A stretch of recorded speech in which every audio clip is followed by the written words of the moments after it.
جی السلام علیکم جناب، کیا حال چال ہے؟ ٹھیک ٹھاک؟ آئی ہوپ کہ سب لوگ ٹھیک ہوں گے، خیریت سے ہوں گے۔ آج کی اس ویڈیو میں ہم لوگ دیکھتے ہیں کہ جناب اردو سٹوریز کے ریلیٹڈ ابھی میں نے گوگل پہ سرچ کیا اردو سٹوریز، ٹھیک، تو لائٹ بھی آگے، چلو شکر ہے۔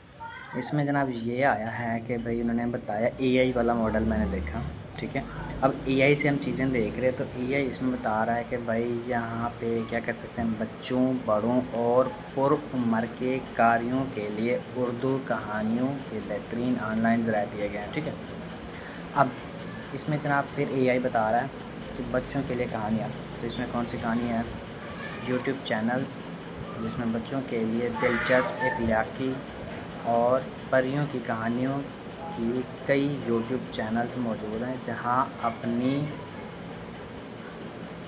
آپ ویڈیوز بنا بھی سکتے۔ اس کے علاوہ وہاں پہ دوسری اینیمیٹڈ ویڈیوز بھی موجود، اوکے۔ پھر اس کے بعد بتاتا ہے کہ اس نے کچھ سیمپلز دیے، شیر اور خرگوش، چار بھائی، ایماندار گائے اور لالچی کسان کی کہانیاں ان چینلز پہ دستیاب، ٹھیک ہے۔ اب جناب پھر وہ بتا رہا ہے پنٹرسٹ، یوٹیوب چینل اور پنٹرسٹ، یہاں بچوں کی اخلاقی اور مختصر کہانیوں پر مشتمل بہت سے بورڈ مل سکتے ہیں، ٹھیک ہے۔ مطلب کہ جناب وہ بول رہا ہے آپ یوٹیوب اور اس کے علاوہ آپ پنٹرسٹ اس پہ آ کے کر سکتے ہو، اوکے۔ اس کے علاوہ کلاسیکی اور مشہور کہانیاں، جس میں آپ یہ ایک آن لائن پلیٹ فارم ہے جہاں پر ہزاروں کی تعداد میں اردو کہانیاں اور ناول اور دیگر تحریریں مفت میں پڑھ سکتے ہو، ٹھیک ہے۔ اس کے علاوہ ریختہ یہاں اردو ادب کا ایک بہت بڑا ذخیرہ موجود ہے، ریختہ.com، گوگل پہ سرچ کریں تو آ جائے گا،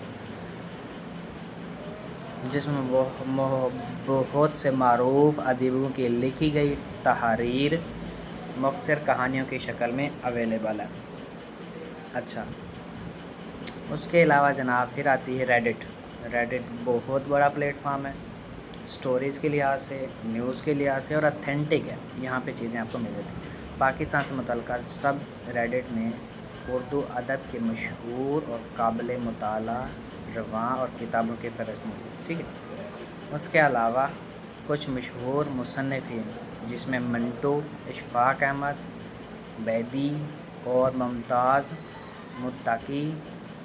مفتی جیسے عظیم ادیبوں کی کہانیاں اس فہرست کا حصہ ہیں۔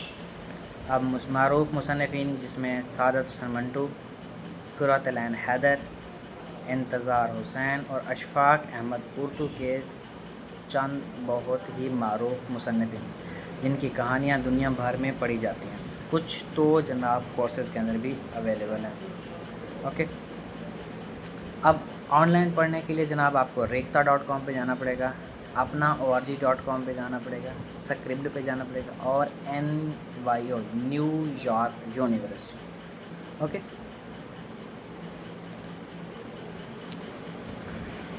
اب یہاں پہ بولتے ہیں کہ رائٹ سم اردو سٹوریز، ٹھیک ہے، اے آئی سے بلوا رہا ہوں میں۔ اب یہاں پہ کچھ لوگ مختلف نوعیت کی اردو کہانیاں پیش کی گئی ہیں، ٹھیک ہے۔ ایک کہانی سبق آموز ہے، ایک کہانی غریب لڑکے کی کہانی ہے اور ایک صفائی کے متعلق کہانی ہے۔ ہم نے اسے کہانی لکھوائی، ایکچولی میں اس کی اردو پڑھا تو تھوڑا سا مجھے وہ ہو رہا ہے۔ اب لالچ کا انجن، ایک گاؤں میں ایک کسان رہتا تھا جو بہت لالچی تھا، سنیے گا۔ ایک دن جب وہ اپنے کھیتوں کی طرف جا رہا تھا تو اسے ایک سنہری انڈا ملا۔ کسان نے سوچا کہ یہ کسی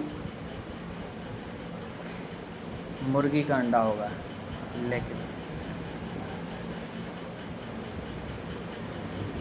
جب اس نے اسے گھر جا کر دیکھا تو وہ حیران رہ گیا کہ اس انڈے سے بہت زیادہ چمک نکل۔ اگلے دن اسے ایک اور انڈا ملا اور پھر اگلے دن ایک اور